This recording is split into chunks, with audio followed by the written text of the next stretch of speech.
A weather alert day continues across the east. The latest on this outbreak of severe weather in your first alert forecast. Election Day Part 2, 9 on your side, is watching a few runoffs in the east, including the latest on the race for Beaufort County Sheriff. Plus outrage at Martin Community College. We're live ahead of tonight's meeting as students try to push their president out. And we're alongside teachers in Lenoir County as they go through some STEM training of their own. 9 on your side at 5 starts right now. This is 9 on your side at 5. Good afternoon. I'm Angela Green. And I'm Jeff Varner. Thanks for inviting us in. Severe weather across the east this afternoon.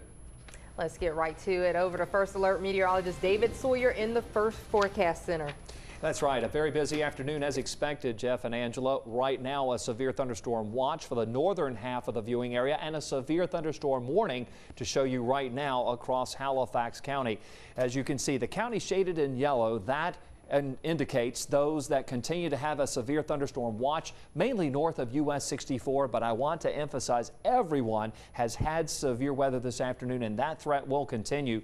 Right now, a severe thunderstorm impacting Halifax County, northwestern Halifax County, around the Northampton County line, alerting you in Roanoke Rapids. This is a severe storm right here moving toward the east southeast, and we will be tracking it, of course, very, very carefully for the next 30 to 45 minutes. More severe weather happening across the triangle. The reason I show you this outside of the viewing area, it is heading toward eastern North Carolina. So alerting you and keeping you ahead of severe weather. This is still yet to come. So a very active night expected. Make sure you have those safe plans in place instead, and in case a severe storm comes your way later on this evening. Currently, these storms that have been active this afternoon, good to see them weakening for the time being as they continue to move on to the east and northeast. Look how strong they were a little while ago, about an hour or so ago, but now they are much, much weaker. But the next round is coming as that front heads our way. So do expect a continued threat of strong to heavy downpours, as well as frequent lightning associated with any storm that comes our way. Winds will continue to move in and around eastern North Carolina, and as that does, we're going to see the possibility of winds that could be gusting higher than 60 miles per hour. We'll have more on this storm threat as it heads into the evening and overnight hours. Stay with 9 on your side First Alert Weather as we keep you updated. All right, thank you, David. 9 on your side is following a developing story right now out of Lenoir County. We have confirmed 21-year-old Dwayne Bright Jr. is dead after shooting on South Wooden Street. That's in LaGrange. It happened around 1:30 this afternoon. What deputies are telling us is that a truck pulled up next to Bright's car, firing several rounds into his car, killing Bright. Investigators have identified suspects, but they are not releasing that information at this time. We will continue to bring you the latest as soon as we get it. Right now, we're tracking a couple of runoff elections in the east, including a race between 4 candidates for Beaufort County Sheriff. On the ballot, Republicans Ernie Coleman and Harry Meredith, as well as Democrats Russell Davenport, that is, and Al J. Whitney. There's also a runoff for the representative of District 23 in Martin and Edgecombe counties. On the ballot there, Democrats Shelley Willingham from Rocky Mount and Russell Braswell Holderness of Tarboro. Polls close tonight at 7:30. In Raleigh, no new progress on the state budget, Common Core, or how the state will deal with the coal ash cleanup. During a radio appearance in Charlotte last night, Governor Pat McCrory said a closed-door sit-down may be the key to bridging the House and Senate budget differences. He says, after all, it did work for the 2013 tax reform bill. The governor's comments come after more than a dozen senators, including Senate President Phil Berger, chose not to show up for a joint conference committee last night to discuss the differences. Also in Raleigh, pastors from across the state are rallying and calling on Governor McCrory to defend traditional marriage. The North Carolina's Pastors Network met on the south steps of the Capitol building today, calling for support of Amendment 1. The rally's planned around the upcoming decision by the 4th Circuit Court of Appeals in Richmond, which has jurisdiction over the state of North Carolina. The 3-judge panel is deciding whether defining marriage as a heterosexual union only violates the Equal Protection Clause of the 14th Amendment of the U.S. Constitution. And it is crucial for Governor McCrory, as the head of the executive branch, and our General Assembly, for that matter, as our legislative branch, for both of them, to not capitulate to this judicial heresy we're often seeing. The North Carolina Pastors Network says it is committed to their interpretation of a biblical worldview and supports elected officials who embrace it. A packed house is expected tonight for the Martin County Community College Board meeting. It's the first time trustees will meet since allegations arose about the school's president. We first told you about the problems at the school last month when more than 50% of the students there signed petitions asking the Board of Trustees not to renew the president's contract. And 9 on Your Side was there last week when students and the NAACP held an open meeting to address the students' concerns. Many of those issues are expected to come to a head tonight. Our Andrew Ruiz will be at that meeting he's live from Martin Community College with the preview. Andrew. Angela, a lot has happened since we received a 10-page document making allegations against the Board of Trustees and Dr. Ann Britt, and especially their leadership here at Martin Community College. The document that is titled "The Crisis of Martin Community College" blames the board for having little to no interest in investigating issues repeatedly brought to their attention. We investigated the allegations regarding student government. SGA President Brandy Jess told us the president has been using SGA funds without student approval. People have come out saying the allegations are false, but Jess is standing behind her evidence. As far as SGA is concerned, I feel like we have our proof. We have our documents, we have witnesses, we have staff that are willing to talk. I think the other allegations are very troubling, and I do think it will impact the school, and I think that's why it's important for the community to come out to get answers and to hear and to see what's really going on. Tonight at 7, the board will meet inside of the school for the first time since these allegations were filed. They are expected to draw a large crowd for this meeting. Some of them will be students, staff, and it possibly might be the NAACP. And of course, we'll be here covering it and bring you a wrap-up later on tonight. Live in Martin County, Andrew Ruiz, 9 on Your Side. Thank you, Andrew. A follow-up for you now on Belhaven Mayor Adam O'Neill's walk to Washington, D.C. 9 on Your Side, walking alongside the mayor as he left from what was Vida and Pungo Hospital yesterday afternoon. O'Neill making his first stop in Plymouth today. In total, O'Neill will make 9 stops on the 237-mile journey to the nation's capital. Also today, the state NAACP, which is working with O'Neill on the walk, releasing a letter to state and federal lawmakers calling on them to address rural health care issues. Besides the closing of the hospital, the letter is critical of North Carolina's option not to expand Medicaid and urges Senators Richard Burr and Kay Hagan to visit the district with Mayor O'Neill when he returns home. While students are out at the pools or the beaches, some Eastern North Carolina teachers are spending their summer vacation in the lab. It's part of a partnership between East Carolina University and Lenoir County Schools. Our Erica Anderson took a look inside that today. She's joining us live in the studio tonight with more on it. Erica. Jeff, the North Carolina Public Instruction Grant is worth more than $480,000. With the money, a group of Lenoir County teachers are taking part in a tour, giving them a closer look at how local businesses are using science, technology, engineering, and math in day-to-day operations. As part of the partnership, 6 to 8 teachers and 3 ECU professors spend 2 weeks touring local businesses. During that time, companies give demonstrations, teaching the teachers about job opportunities for their students. ECU Assistant Engineering Professor Ricky Castles says it's about keeping the talent right here in the East. We're definitely all about trying to establish local partnerships, and we see that a lot of industry really has an interest in the school system and wanting to make sure that the kids coming out are prepared to enter the workforce. And so we're seeing that there's a lot of opportunity throughout the Eastern North Carolina region for programs like this.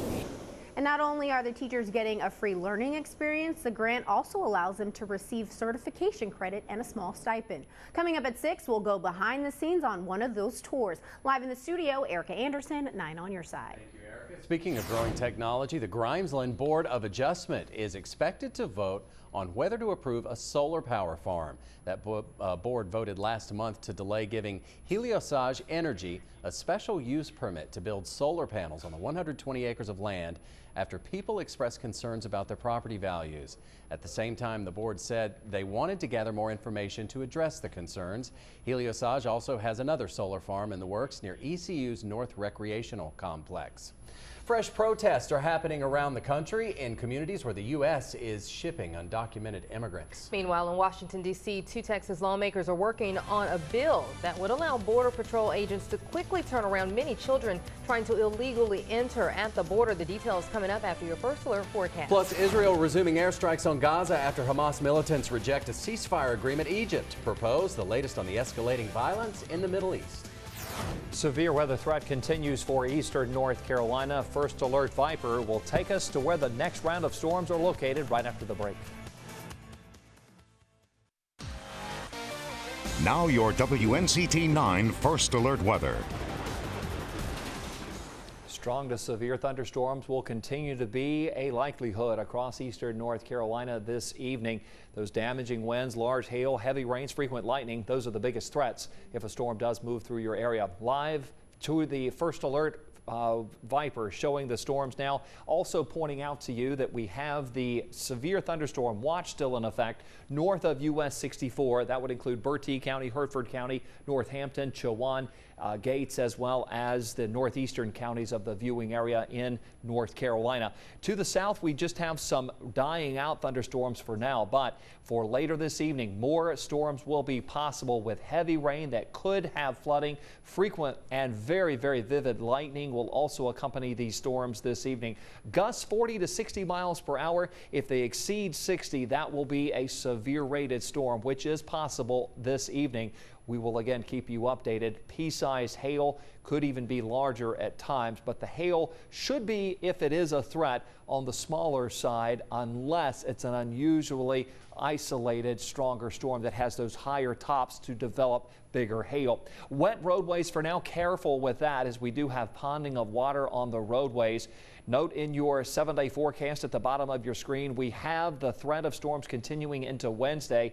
Let's now go with our First Alert Viper. Right now, again, things are calming down just a little bit, but a severe thunderstorm now affecting northwestern portions of the viewing area. Heads up to Roanoke Rapids, a severe thunderstorm warning for this portion of Halifax County, perhaps moving into Northampton County in the next 15 to 30 minutes. Elsewhere in the Triangle, more storms will be moving in later on this evening. A big question and a good question. When will these storms arrive? Let's now put it into forecast mode. Perhaps this evening, but as early as 6 to 7 o'clock for areas along the I-95 corridor. These storms will be coming our way. Then they will proceed across the viewing area for the rest of the evening and overnight hours. From 11 o'clock on, we expect a chance of showers and thunderstorms through the overnight. But our latest information suggesting that things will start to settle down late with temperatures in the low to mid 70s deep inland for the overnight hours. Areas east of US 17 will see a continued chance of showers and storms. That's why your coastal forecast on the bottom of your screen keeps a pretty good shot of shower or thunderstorm activity into the afternoon. But deeper inland, we'll actually see some drying, meaning lower rain chances. Note again in your inland 7-day forecast, lower rain chances for Wednesday afternoon and on into the evening hours. Get ready for some pleasant weather. This front pushes offshore, allowing drier air to come on down. That means a sunnier forecast with calmer weather Thursday as well as into Friday. This is our what we call dew point forecast. 50-degree dew points expected inland on Wednesday night and Thursday. That means some very comfortable air returns as early as tomorrow night. So gradually clearing out, less humid. That's our forecast late Wednesday into Thursday. But for the short term, we continue to focus on the threat of severe weather at least through the late evening hours. We're here in the forecast center, as everyone knows, keeping everybody updated. Yeah, and stay off the roads. We had to drive in that weather, and yes, it was really bad coming from Kinston. As it was coming down. It is tough stuff, yes. Really bad. All right, thanks to David. Dramatic cell phone video out of California catches a group of bystanders jumping in to stop a carjacker. The story and more of the must-see video coming up at 5:30. But first, more protests along the border as lawmakers work to get something done over immigration. The latest on the crisis next. You're watching 9 on Your Side News at 5 with Jeff Varner, Angela Green, meteorologist David Sawyer, and Brian Bailey Sports. An estimated 57,000 unaccompanied children have flooded across the U.S. border to the south. They've been running from violence in Central America since October, and they are overwhelming the immigration court system. Where to house the minors is just one of the flashpoints in the debate. There's also proposed legislation on Capitol Hill, stoking an already divided Congress. Craig Boswell has more from Washington. Protesters near Tucson, Arizona and Vassar, Michigan are angry that immigrant children are being transported to their towns to be housed and processed for deportation. We're not against legal immigration. What we're against is illegal immigration. The demonstrations follow the first wave of deportation flights from the U.S. back to Honduras. To speed up that process, Republican Senator John Cornyn and House Democrat Henry Cuellar, both Texans, are introducing a bill to send 40 immigration judges to border towns. Their proposal calls for unaccompanied minors to have a preliminary hearing within 7 days. They will be sent home immediately if a judge rules they do not have special status or do not qualify for asylum. This is a roadmap toward a solution. It's maybe not the only roadmap. If somebody's got a better idea, we're willing to listen to it. But what I will not do is to vote for a blank check for the president. Lawmakers are still considering an administration request for $3.7 billion to help deal with the growing crisis. So we would anticipate and certainly even expect bipartisan support for this proposal. What's critical is that the Congress act quickly to pass it. House Speaker John Boehner says he hopes to have a response to the president's request by the end of the week. Craig Boswell, CBS News, Capitol Hill. Now, Congress has until the end of the month to act before going on its August recess. The Department of Homeland Security says the Border Patrol will run out of money by mid-August if something isn't done before then. Afghanistan is dealing with one of the deadliest attacks since the U.S.-led invasion in 2001. 89 people are dead, more than 40 others wounded after a suicide bomber blew up a car today packed with explosive near a busy market and a mosque. This is in the eastern part of the country. The attack underscores the country's instability as foreign troops prepare to leave by the end of the year. And as of now, nobody is claiming responsibility for that attack. Israel's prime minister is warning Islamic militants in Gaza to agree to the ceasefire deal Egypt has proposed or face even more strikes. Now Israel says only 2 rockets were launched by the militants overnight and neither did any damage. The relative quiet raises hopes that Egypt's ceasefire plan might work. Israel's cabinet approved it this morning, but on its website, Hamas's military wing says the ceasefire isn't worth the ink it was written with. The end of the short-lived ceasefire came on the heels of Secretary of State John Kerry urging support for the deal. I cannot condemn strongly enough the actions of Hamas in so brazenly firing rockets in multiple numbers in the face of a goodwill effort to offer a ceasefire. Palestinian health authorities say the death toll in Gaza is nearing 200, with most of the victims believed to be civilians. And the streets of Berlin are black, red, and gold today as tens of thousands of flag-waving fans gathered in the German capital to welcome home the nation's World Cup winning footballers. Germany's soccer team flew in from Rio de Janeiro, where they beat Argentina 1-0 in extra time on Sunday to secure their 4th championship. The players rode through the city in an open-top Mercedes truck and trailer. All right, coming up tonight with your early sports, we are going swimming, sort of, for a good cause. New East Carolina baseball coach Cliff Godwin, a busy man last night. Your early sports, swimmingly, coming up next.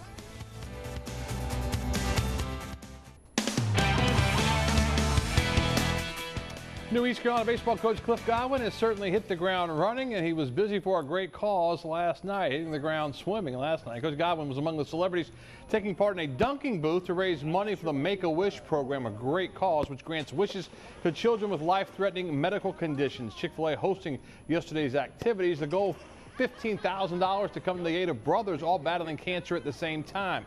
Coach Godwin said on his first day that he and his Pirates would certainly become a fabric in the community. Yeah, absolutely. I mean, I grew up in Snow Hill right around the corner, and a lot of people gave back to the community when I was growing up, and just happy I could help out. What about your first month on the job? Is it what you thought it was going to be? Is it harder, easier? What do you think? It's a lot of work, but it's fun, and finally got my staff put together, and it's been an exciting time with recruiting and just getting the community involved. All right, time now for our play of the day. It's our Bailey's Best. Comes to us tonight from baseball. The Home Run Derby. And for the 2nd year in a row, Oakland A's slugger Yoenis Cespedes comes up big. He beat Todd Frazier in the finals 9-1.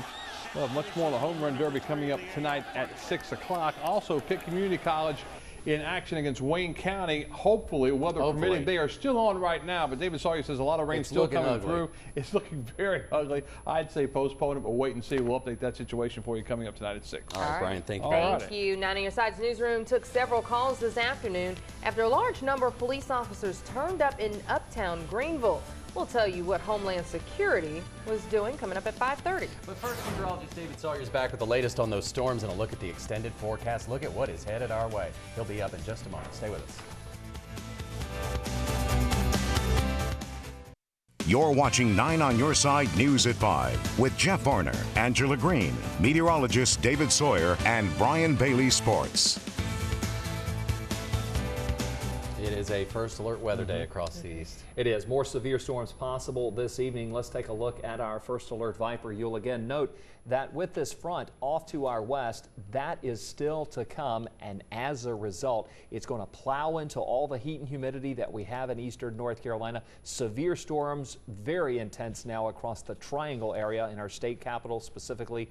But that's coming toward the east, and so therefore our severe weather threat will continue. Now, that front that's across, say, Charlotte into the western portions of our state currently, it's going to come our way into Wednesday, meaning lower rain chances for inland sections. That 40% will be mostly for the morning hours for inland sections. Now let's contrast that. The front hangs up along the coast, so you'll note for the coastal forecast, we're keeping it at 60% pretty much all day. So a good shot of showers and storms into the afternoon and evening hours for coastal areas. But both inland and the coast, Thursday and Friday, we're talking about drier weather to finish the work week. All right, thank you, David. Stay with us. 9 on Your Side at 5:30 starts in just a minute.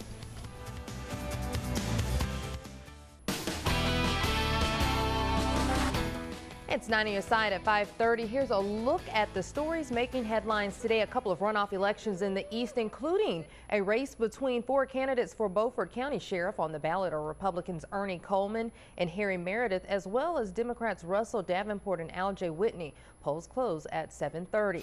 Also tonight, a packed house is expected for the Martin Community College Board meeting. More than half of the students there signing petitions asking the Board of Trustees not to renew the president's contract. And 9 on Your Side was there last week when students and the NAACP held an open meeting to address the students' concerns. We have a crew there. We'll have the latest tonight at 11. And Israel's prime minister says his country has no choice but to respond more forcefully against Hamas after the Islamic militants rejected a ceasefire. Israel halted its fire for 6 hours today after accepting the Egyptian truce proposal, but the Israeli military says Gaza militants fired close to 125 rockets since the truce was supposed to start. An Israeli civilian was killed today by fire from the Gaza Strip, the first Israeli death in more than a week of fighting. Also on 9 on Your Side is following a developing story right out of Lenoir County. We have confirmed 21-year-old Dwayne Bright Jr. is dead after a shooting on South Wooden Street. That's in LaGrange. It happened around 1:30 this afternoon. What deputies are telling us is that a truck pulled up next to Bright's car, firing several rounds into his car, killing Bright. Investigators have identified suspects but are not releasing that information at this time. We will continue to bring you the latest as soon as we get it. Severe weather across the east. First alert meteorologist David Sawyer is up now to give us details on what's happening. David. That's exactly right, Angela. We continue to be very busy, of course, in the forecast center this afternoon, keeping our viewers ahead of the severe weather threat. Let's go to our first alert Viper, and you will note that even though for the moment storms are outside of the TV9 viewing area, the county shaded in yellow, that's basically north of US 64 under a severe thunderstorm watch. That's because the storms in the Triangle area are moving toward the east-northeast and will basically stay north of 64. But I want to emphasize that everyone in eastern North Carolina will see a good chance of showers or thunderstorm activity. As you again see from the afternoon hours, the severe storms that hit us early have weakened for the time being. But as we'll also note into the evening and overnight hours, a frontal system is heading our way. It's that front that will continue to keep a likely shot of showers and storms from west to east across the viewing area this evening. The biggest threats will be heavy rains with frequent lightning. Here is the threat index from your first alert forecast. A heavy rain chance with rain chances. Possibly 2 to 3 inches of rain could cause some localized flooding, frequent lightning, gusty winds up to 60 miles per hour. If the winds exceed 60, that warrants a severe thunderstorm warning. Rest assured, we'll be right with you to keep you updated and ahead of any severe threat. Small hail to medium-sized hail also in the forecast this evening. Much more to tell you about these storms and when they'll come to an end coming up in just a few minutes. Okay, thank you, David. A Beaufort County mother is facing charges after deputies say say she left her 6-month-old son in her car while she went into a store. Kayla Ray Perez de Jesus was arrested Saturday evening at the Handy Mart on Highway 17 in New Bern. She's charged with a misdemeanor after an off-duty investigator noticed the child in the back seat, locked in a car seat, crying and sweating. Deputies also tell us De Jesus had 2 other children with her inside the store. And check out this video going viral today of shoppers in a strip mall parking lot in Houston taking matters into their own hands after noticing 2 small children in a hot Jeep.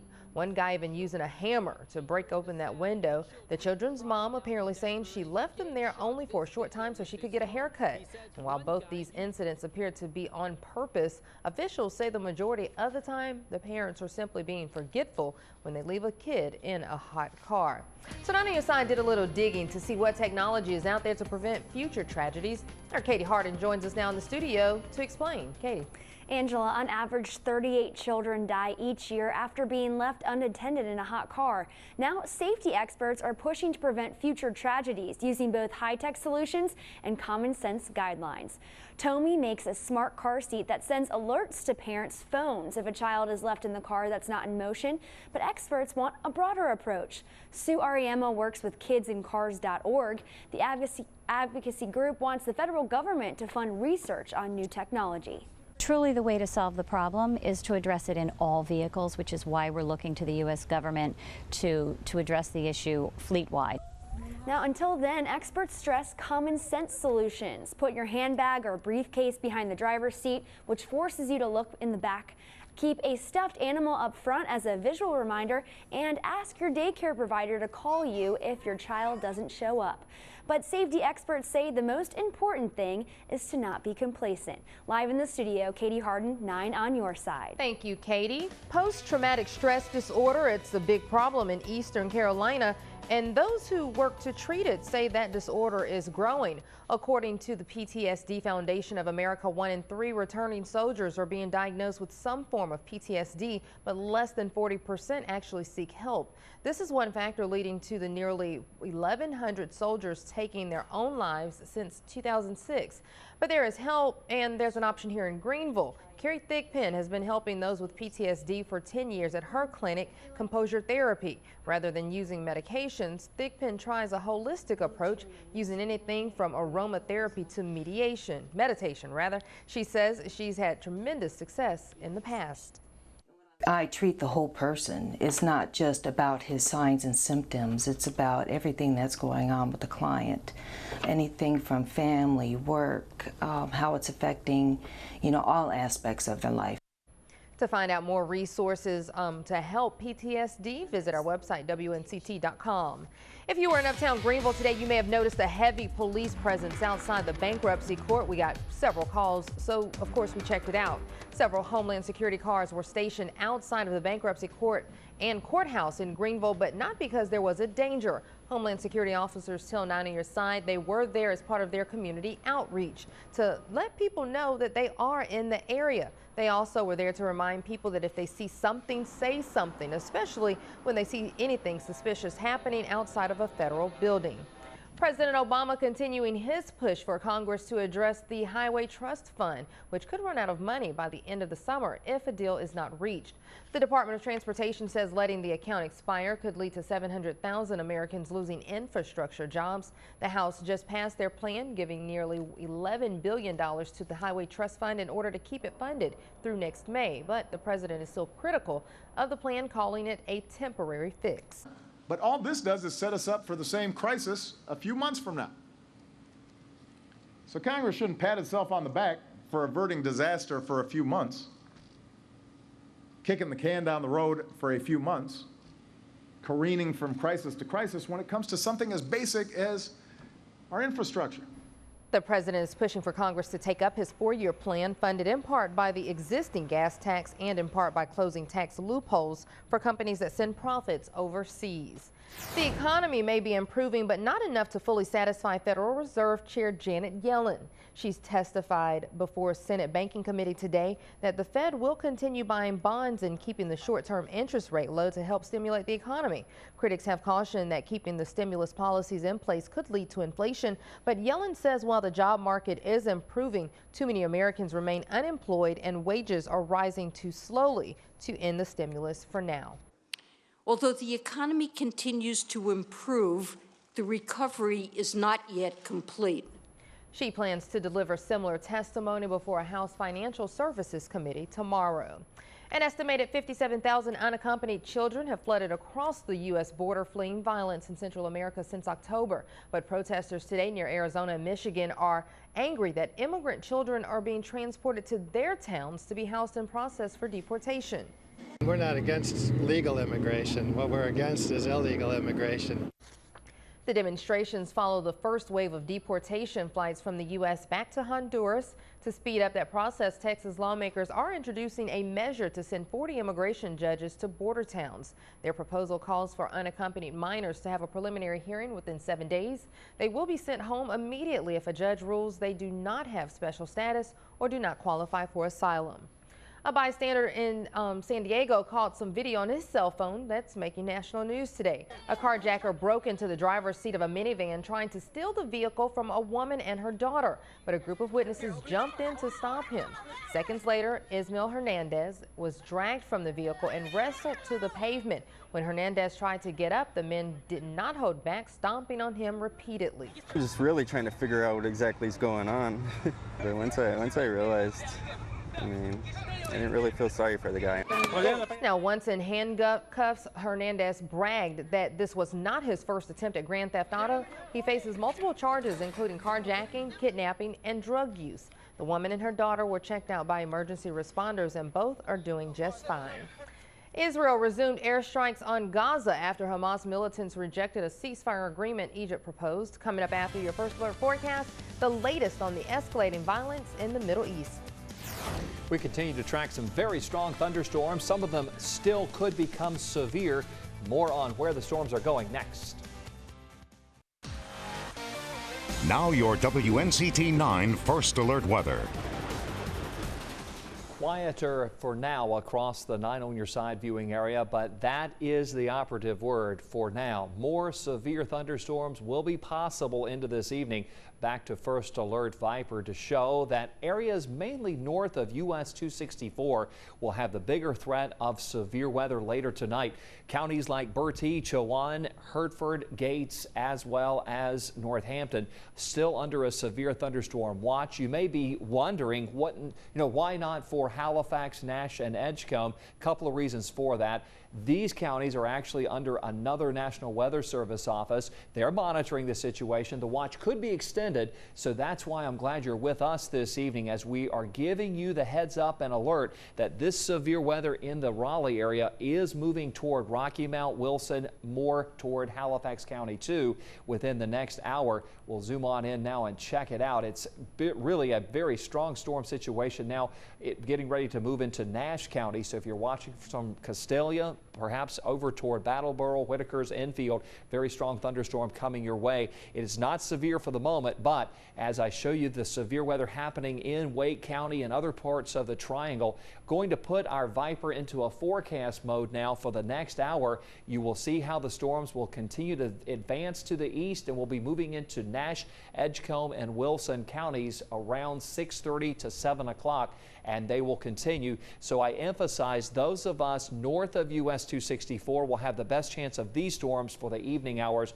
But all of eastern North Carolina will have a continued shot of showers or thunderstorms for the rest of tonight because we have a frontal system that's approaching from the west. So you'll note in your forecast at the bottom of your screen, your 7-day outlook from First Alert Weather calling for another shot of showers and storms through the overnight into part of Wednesday. We'll talk about that drier weather too for Thursday and Friday in just a moment. Here's the front still in the Piedmont. It's running into all the hot and humid air, so that's why the thunderstorms are are still so numerous and will continue to remain likely into the evening and perhaps overnight hours. Precision forecast illustrating that as we head into early Wednesday. For the day on Wednesday, slightly drier air will lower rain chances deep inland with afternoon highs a little cooler in the low to mid 80s.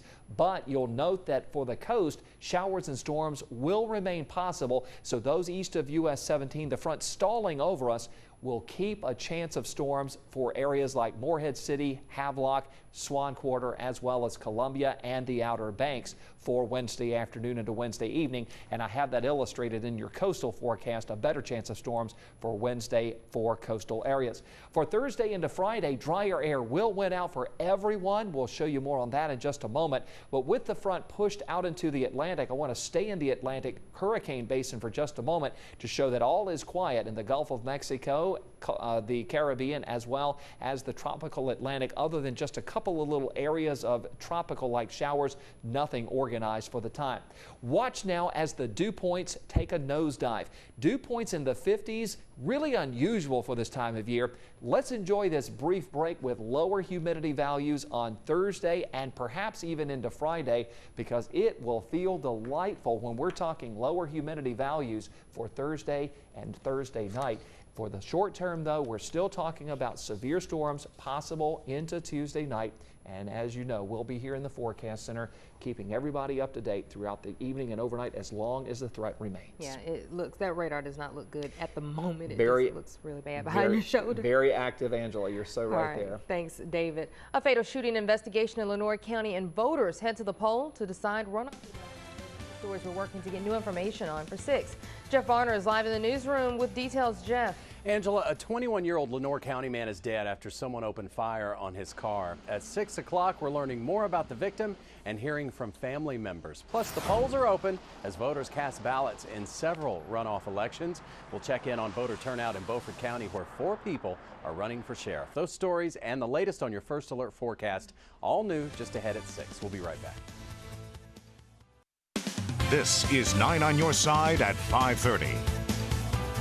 Israel took a 6-hour break in its airstrikes on Gaza today and then resumed its attacks after Hamas militants rejected Egypt's ceasefire proposal. The first Israeli death was also reported today, more than a week after the latest fighting broke out. More than 190 Palestinians have been killed. Alfonso von Marsh has the latest from a city in southern Israel that was hit in an airstrike from Gaza. Israel's military resumed its bombardment of Gaza today after Hamas refused to stop firing missiles into Israel. Prime Minister Benjamin Netanyahu said, "When there is no ceasefire, our response is fire." Hamas posted this video said to show rockets being launched into southern Israel. In Ashdod, a Hamas rocket damaged at least a half-dozen homes. People are saying enough. You're not safe in any part here anymore.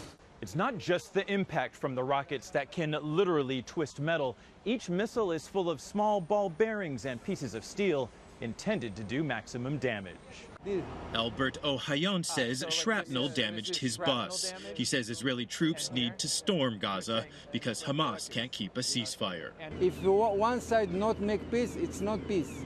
In Gaza, Mariam Attar says she's tired of living in a UN shelter with her family to escape Israeli shelling.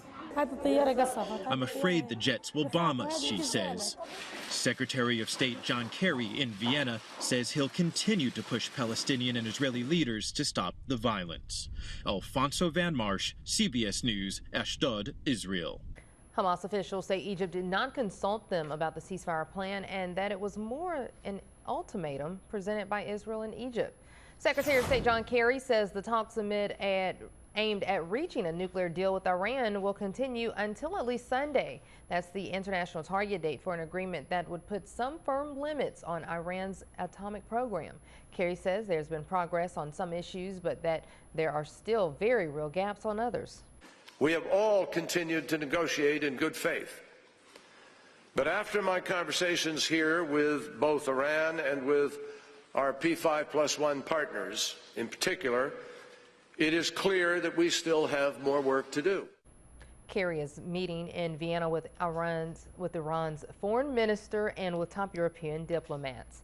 A rush hour train derailment in Russia's capital this morning killed at least 20 people and injured more than 150 others. As medical teams rushed the injured to the hospital, some Russians worried terrorists had struck the capital's subway system again. But authorities said it was a technical problem. A power surge triggered an alarm that caused the train to suddenly stop and come off the tracks.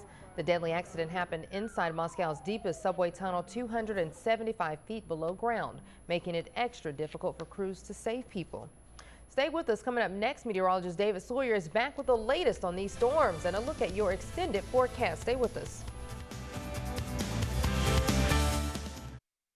And David Sawyer back now. What's the latest on this weather? Very busy day in the Weather Center, Angela. Back to our first alert Viper. You'll note that a lot of storms still to come across eastern North Carolina tonight. This front, the blue line, representing that push of cooler air ramming into the heat and humidity that we have over eastern North Carolina, will keep a likely chance of storms. Some of them will be severe into the evening hours.